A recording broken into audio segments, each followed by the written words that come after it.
Straight into the deep end of the Combs family saga again. Oh boy, what now? This time, it's Diddy's son, Christian, who's making waves. There's a brand new lawsuit filed in L.A. Superior Court. Wow. And talk about timing, right? This is dropping right on the heels of those federal raids at Diddy's places. Exactly. The ones in L.A. and Miami. Yeah. It really turns up the heat on the entire family, doesn't it? Absolutely. So this lawsuit throws some really serious allegations Christian's way. We're talking sexual assault. Okay. And the possibility that he drugged a woman. This was apparently back in December of 2022. Drugged her? Where did this supposedly happen? Get this, while she was working on a yacht that Diddy himself had rented. Whoa. Okay, so Diddy chartered the yacht? That's interesting. Yeah. You can sort of picture the scene, right? What was maybe supposed to be some kind of, I don't know, getaway or party. Apparently took a really dark turn. And the fact it's Diddy's chartered yacht is key here. Yeah. It's not just Christian named in the suit, is it? Diddy's name, too. He is. The suit suggests he's liable. Premises liability, I think they call it. Right. The idea being that he, cultivated an environment where this kind of thing could happen. Yeah. Or was more likely to happen. That seems to be the angle. Allegations of a constant party vibe, maybe sex workers, possibly spiked drinks, just a general disregard for the safety of women and, well, the crew working there. That paints a pretty grim picture of the atmosphere on board. But hold on, it gets even wilder. Yeah. There was apparently this moment in court. It sounds completely unreal. Okay. Apparently, when Christian's own lawyer started talking about allegations of him targeting underage guests at these things called freakoffs. Wait, his own lawyer brought that up in court? That's the report. And the tension in the room supposedly just spiked. And Christian, he just stood up and left. Just walked out mid-proceeding. No word, just walked out. Wow. That abrupt exit. I mean, it definitely makes you wonder, right? About their strategy, how they're planning to tackle these claims. For sure.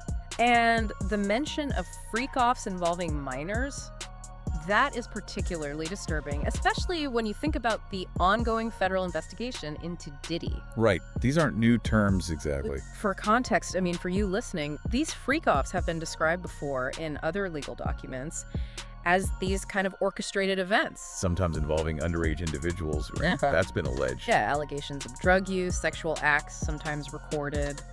It's really dark stuff. Exactly. And this isn't some, isolated incident popping up in the news cycle.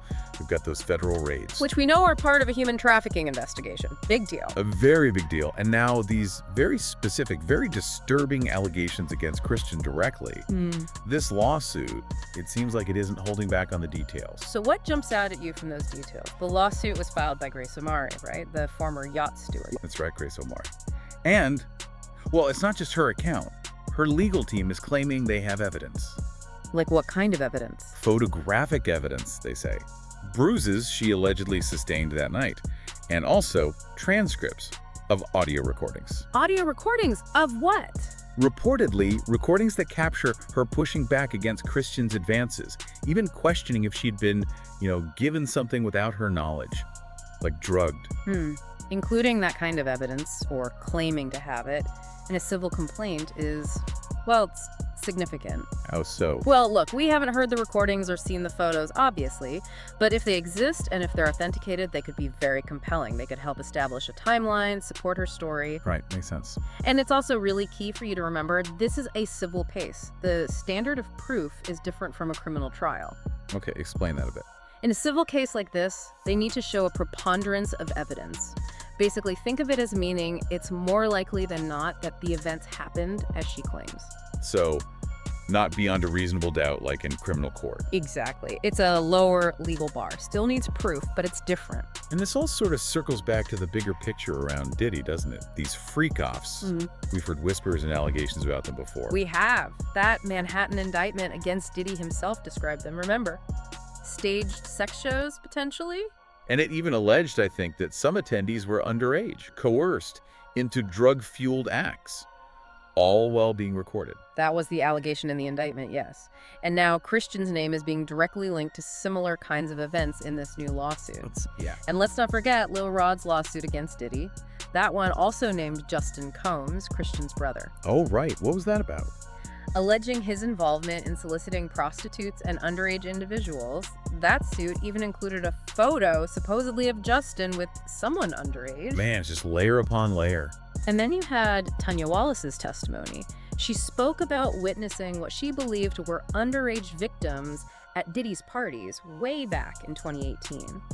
It adds another piece to this really, really troubling pattern of allegations. It feels like all these separate threads, these different lawsuits and testimonies are starting to weave together into a really disturbing picture. It certainly seems that way from the outside looking in. But what's the response from the defense? What are Christian and his legal team actually saying about all of this? Have they responded yet? They have. Christian's attorney, Aaron Dyer, came out pretty strong against this new lawsuit, called it lewd and meritless. Okay, standard denial language, maybe? Pretty much. And they've stated their intention to file a motion to dismiss.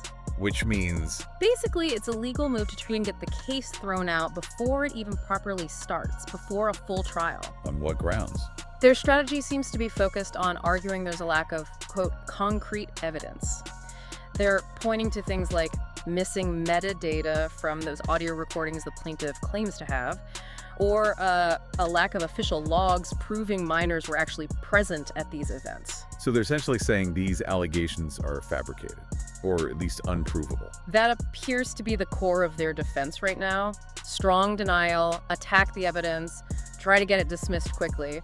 So it's really shaping up to be a major legal fight. You've got these firsthand accounts and alleged audio and photo evidence on one side. And strong denials, claims of insufficient proof, and legal maneuvers on the other. So what does this actually mean for Christian's career? I mean, he's been trying to build his own thing, right? Music, fashion, separate from his dad to some extent. Yeah, he has. He's had some tracks out, worked on a sneaker line, trying to establish his own identity. But it's difficult to imagine how these kinds of allegations won't have a significant impact. You think it'll stick? The public image side is undeniable. Regardless of the legal outcome, his name is now heavily tied to these scandals in the public mind. That courtroom walkout, too. Even if it was legally advised, it creates a certain impression, you know? Yeah, optics aren't great. It definitely brings up this huge question of accountability, doesn't it? For him, for the whole family. It does. And regardless of how these specific legal proceedings ultimately wrap up, the intense public scrutiny, the legal spotlight on the entire Combs family, that doesn't seem like it's going away anytime soon. Seems unlikely. And that leads us to a really critical point, something important for you, the listener, to keep in mind through all this. Okay. These are extremely serious allegations, no doubt about that. But they are being made right now in a civil lawsuit. It is so important to remember the fundamental differences between civil and criminal cases. Right, like the burden of proof we talked about. Exactly. The standard of proof is different. And while these allegations are deeply concerning and the details are disturbing, they are still allegations in a civil context. They are not, at this stage, criminal convictions. Good point. It's easy to get those mixed up with everything swirling around. It is. The legal processes involved here are complex, they're ongoing. It's really crucial to avoid jumping to conclusions based on headlines, you know? And to let those legal processes actually play out, however long that takes. See what evidence emerges, how the defense responds formally. It's complicated.